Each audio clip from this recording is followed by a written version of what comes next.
Hello, my dear students. How are you? I hope you are good.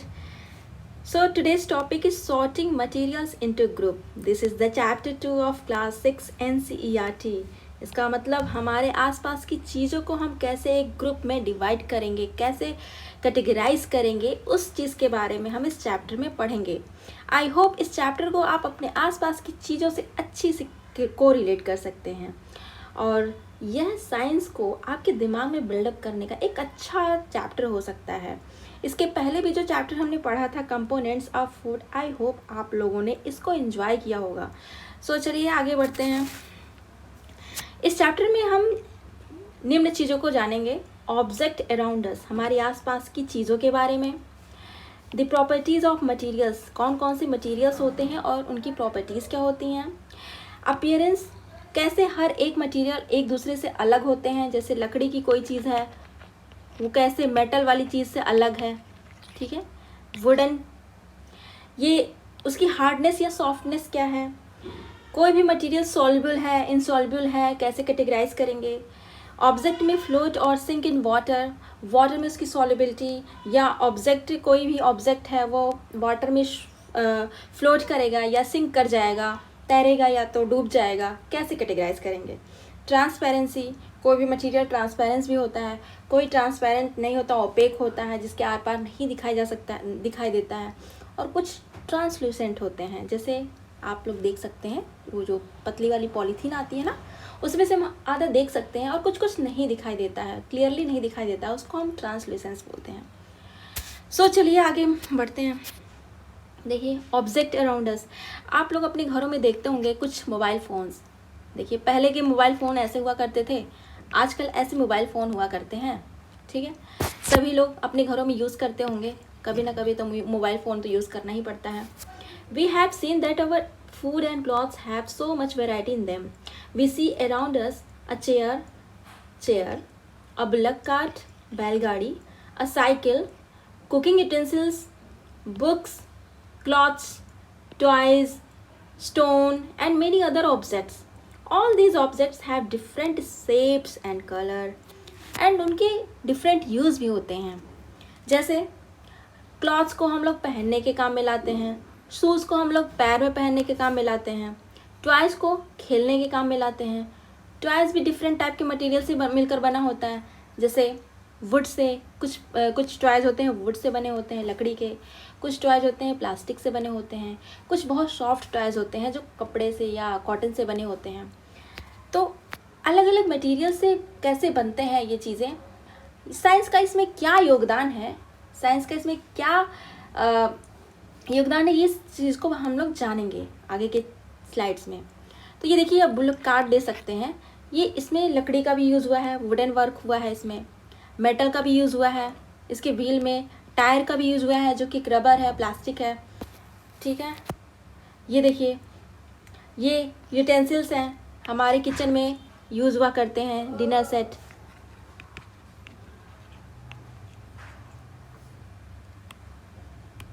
ये कुछ utensils हैं, हम use करते हैं इन्हें.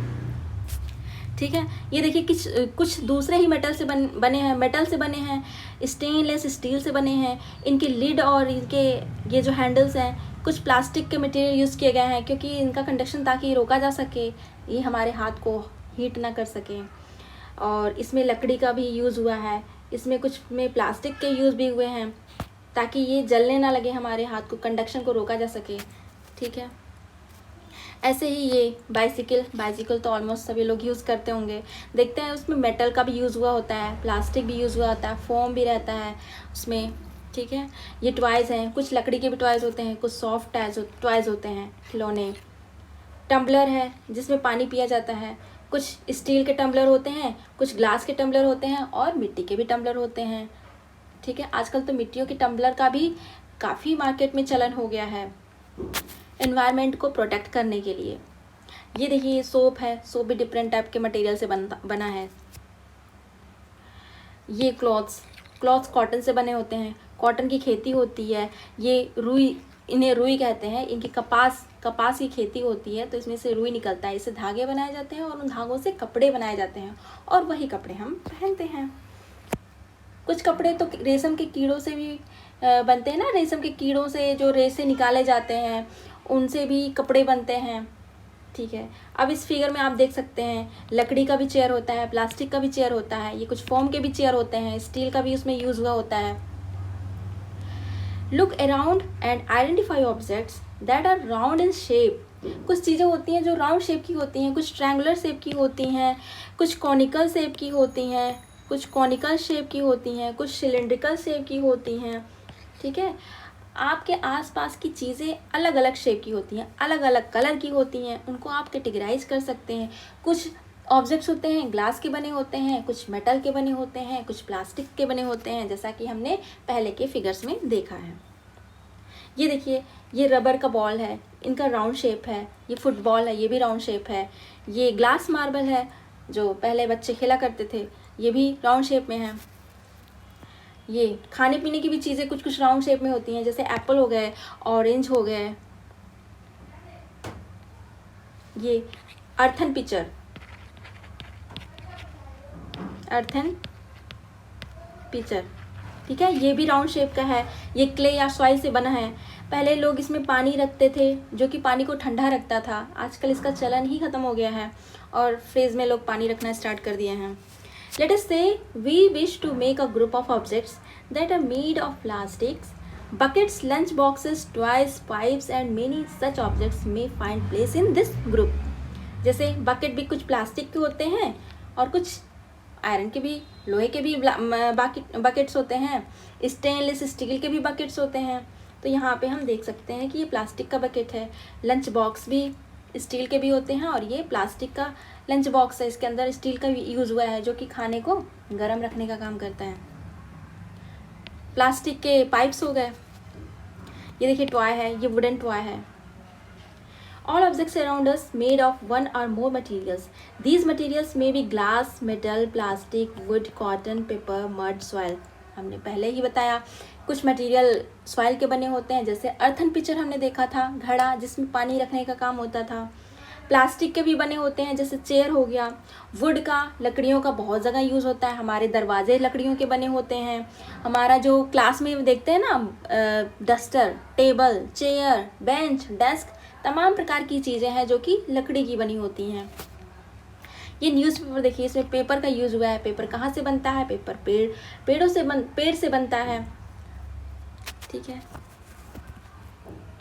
यहाँ पे देखिए, ये घरों में यूज़ होने वाले कुछ इंस्ट्रूमेंट हैं, छोटे छोटे इंस्ट्रूमेंट जो बहुत ही काम के होते हैं, जैसे ये हथौड़ा, हैमर, इससे कील ठोकने का काम करते हैं ना। इसमें भी देखिए आयरन का यूज़ हुआ है, लकड़ी का भी यूज़ हुआ है। इसमें देखिए ये स्क्रू ड्राइवर्स हैं कुछ, ये प्लास्टिक का भी यूज़ हुआ है, इसमें स्टील का भी यूज़ हुआ है। ये पिलास हो गया, ठीक है। तो ऐसे विभिन्न प्रकार के मटेरियल्स का यूज़ हुआ होता है। Let us collect many objects as possible from around us. Each of us could get some everyday objects from home, and we could also collect some objects from the classroom or from outside the classroom. देखिए, हम अपने घरों से भी कुछ चीज़ों को collect कर सकते हैं, अपने क्लासरूम में भी कुछ चीज़ों को देखते हैं, जैसे chalk, duster, black board, notebook, book, pencil, rubber, cutter etcetera, बहुत सारी चीज़ों को देखते हैं, ठीक है। वो डिफरेंट प्रकार की मटेरियल से मिलकर बनी होती हैं। ऐसे ही क्लास के बाहर देखते हैं कुछ ऑब्जेक्ट्स, जैसे रोड हो गया, रोड भी तो किसी मटेरियल से मिलकर बना है ना। और वुड, डोर, दरवाजे, पेड़ पौधे। ये देखिए चौक, ये क्लासरूम में होता है। नोटबुक, पेन, कैलेंडर, बुक्स, ये रबर, पेंसिल, बैट, बॉल, खेलने के काम में आता है। स्पोक। देखिए, अब कुछ मटेरियल्स ऐसे होते हैं जिनको हम स्कूल में तो नहीं ले जा सकते ना। देखिए, रोड पे चल के तो जा सकते हैं स्कूल, लेकिन इसको रोड को तो लेके जा नहीं सकते। पेड़ पौधों को अपने साथ लेके जा नहीं सकते। दूर दरवाज़ों को लेके जा नहीं सकते। तो ये आउटसाइड द क्लासरूम कुछ ऑब्जेक्ट्स हैं ये।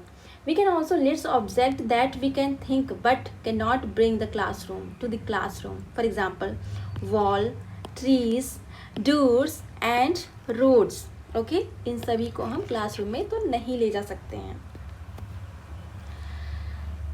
अब कुछ मटेरियल्स हैं, कुछ ऑब्जेक्ट्स हैं जो डिफरेंट टाइप के मटेरियल से बने होते हैं। जैसे ये प्लेट हो गया, वो किन किन मटेरियल से बना होता है? प्लेट स्टील का भी होता है, ग्लास का भी होता है, फाइबर का भी प्लेट यूज़ करते हैं हम लोग, प्लास्टिक के भी प्लेट यूज़ करते हैं, पेन प्लास्टिक के भी होते हैं और मेटल के भी यूज़ करते हैं हम लोग। ऐसे ही आप एक लिस्टिंग कर सकते हो, अपनी कॉपी में एक लिस्ट बना सकते हो, या एक साइड में ऑब्जेक्ट लिख लो, एक साइड में मटेरियल्स, किन किन मटेरियल से वो मिलकर बने होते हैं। कुछ ऑब्जेक्ट्स मैंने यहाँ पे लिखे हैं, 2-3 ऑब्जेक्ट्स।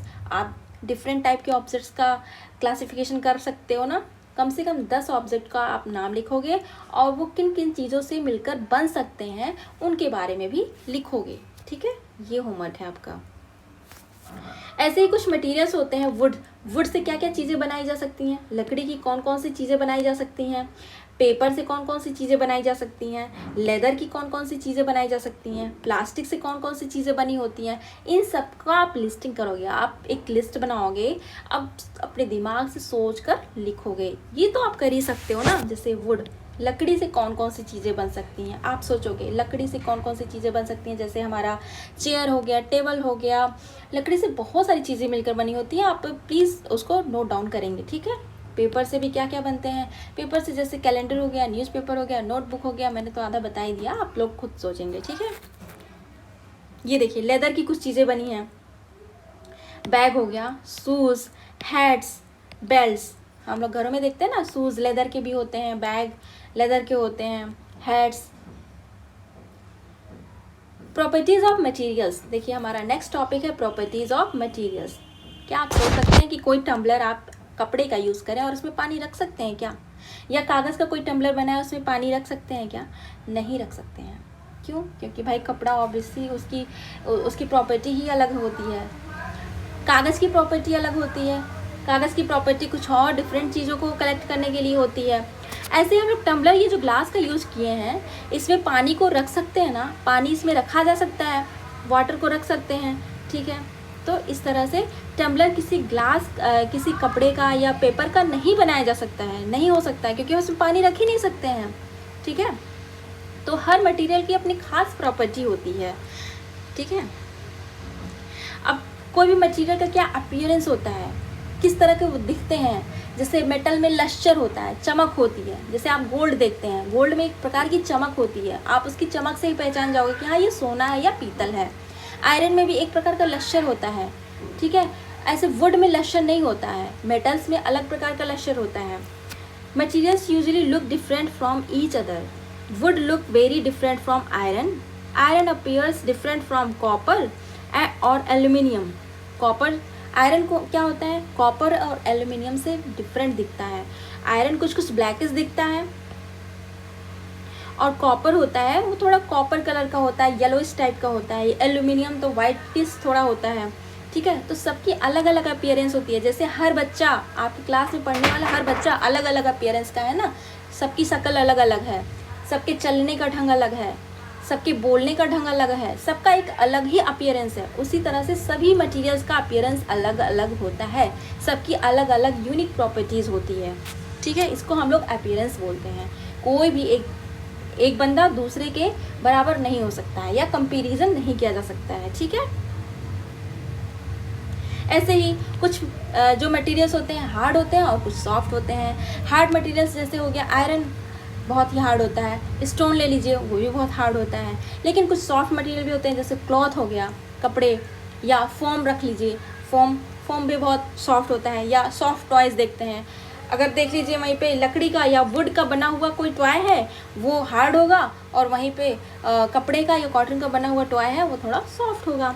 तो इसको हम लोग हार्डनेस या सॉफ्टनेस बोलते हैं। When you press different materials with your hands, some of them may be hard to compress while other can be easily compressed। कुछ को बहुत ही आसानी से कंप्रेस्ड, सिकोड़ा जा सकता है। ठीक है, मेटल की and try to scratch with it the surface of a piece of wood. अब एक की ले लीजिए, चाबी ले लीजिए, उसको एक वुड लकड़ी के सरफेस पे या टेबल पे स्क्रैच करने की कोशिश करिए। ठीक है, क्या होता है, वो की बहुत ही हार्ड होता है, उस पर स्क्रैच कर देता है वुड के मटेरियल पे या किसी टेबल पे या कहीं भी। ऐसे ही आप लोग अपना टेबल मत ख़राब कर लीजिएगा। ठीक है, तो ऐसे ही कहीं जैसे सीट पे आप कर सकते हो, खर के देख सकते हो।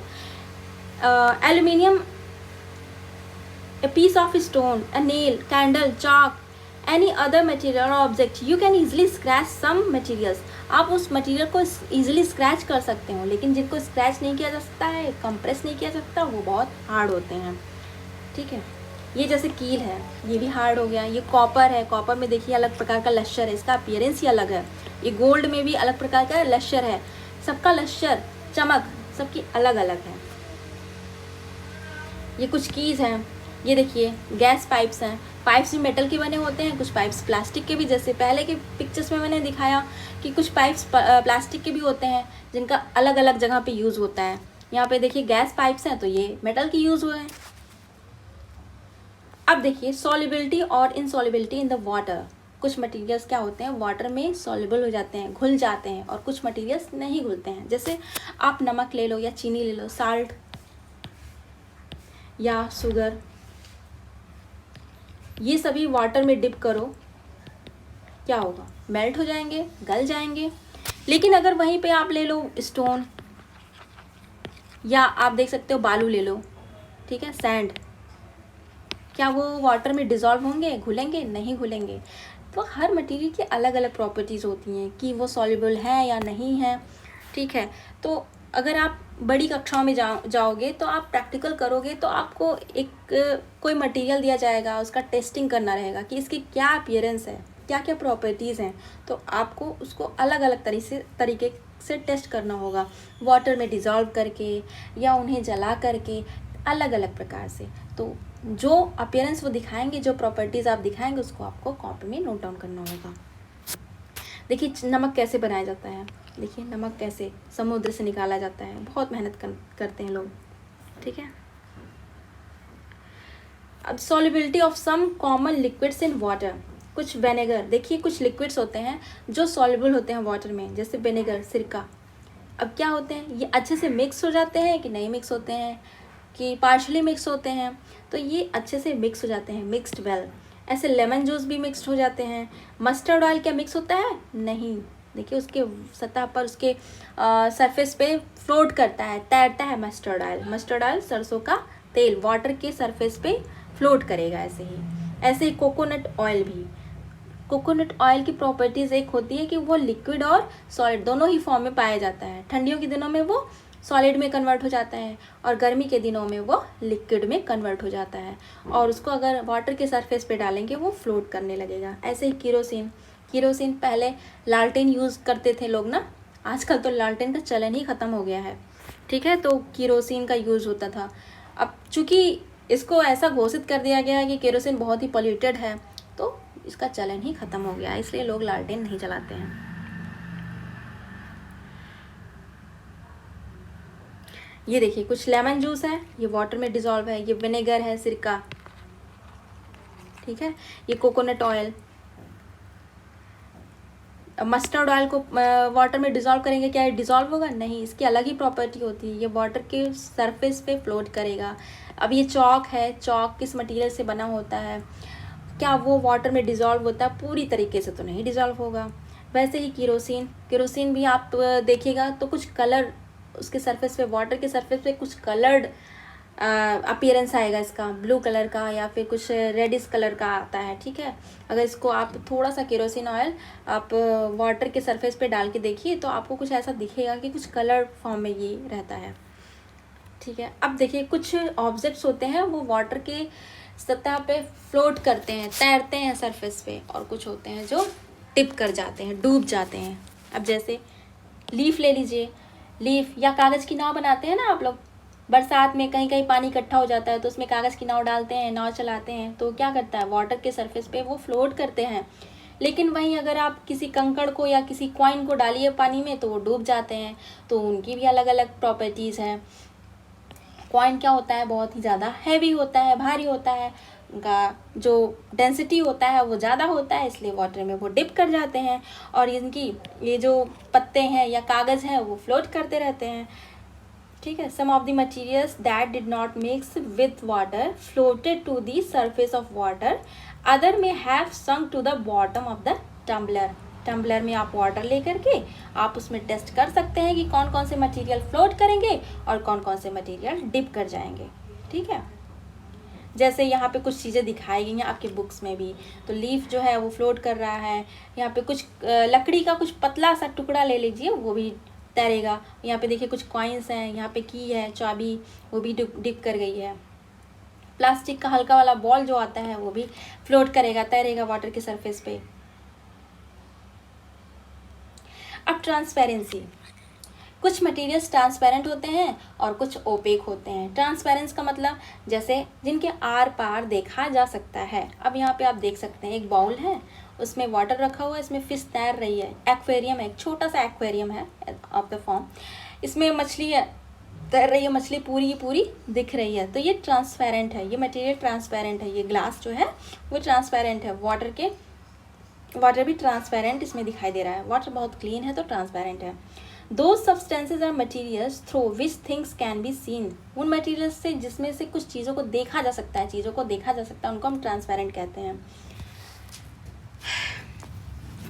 Glass, water, air and some plastic और एग्जाम्पल ऑफ ट्रांसपेरेंट मटीरियल। ठीक है, कुछ ग्लास भी होते हैं जो बहुत ही ज़्यादा क्लीन होते हैं, वाटर बहुत ज़्यादा क्लीन है तो वो भी ट्रांसपेरेंट होता है।